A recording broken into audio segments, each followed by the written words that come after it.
Hello friends, today we are going to learn the story of 6th standard, The Lion, the Man and the Statue. सिंह, मनुष्य आणि पुतळा. Let's start. Long ago men animal could talk to each other. Once a man and a lion got talking. The lion was very proud of his strength. I am the king of beasts. I am stronger than any man.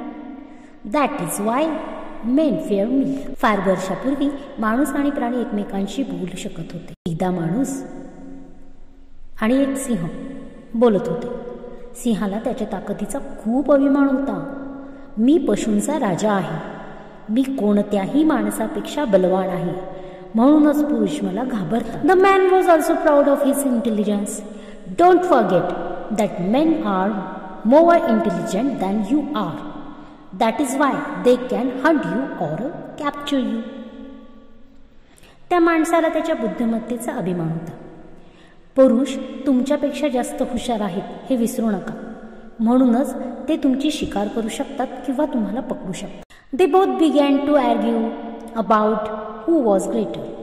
At last, the man took the lion to a statue in the big garden.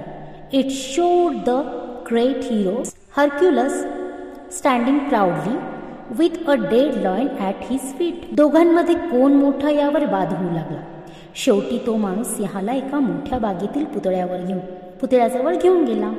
त्यात महान नायक हरक्युलेस आपल्या पायाशी मृत सिंह घेऊन अभिमानाने उभा असल्याचे दाखवलेले होते. See this statue proves that men are greater, claimed the man. हे पहा, हा पुतळा पुरुष श्रेष्ठ असल्याचं सिद्ध करतो. त्या माणसाने दावा केला. Not at all, the lion replied. This only shows that the statue was made by a man. If lion made statue, they would show the lion standing and the lion laying dead under his paws. अजिबात नाही, सिंहाने पटकन उत्तर दिले. यावरून फक्त हेच दिसून येते की हा पुतळा माणसाने बनवला होता. सिंहाने पुतळा बनवला असता तर सिंहाला उभा आणि त्याच्या पंजाखाली मेलेला माणूस दाखवला असता. From this story we can see that the story depends on the story teller. When someone is tell the story, the same story, they tell it from their point of view.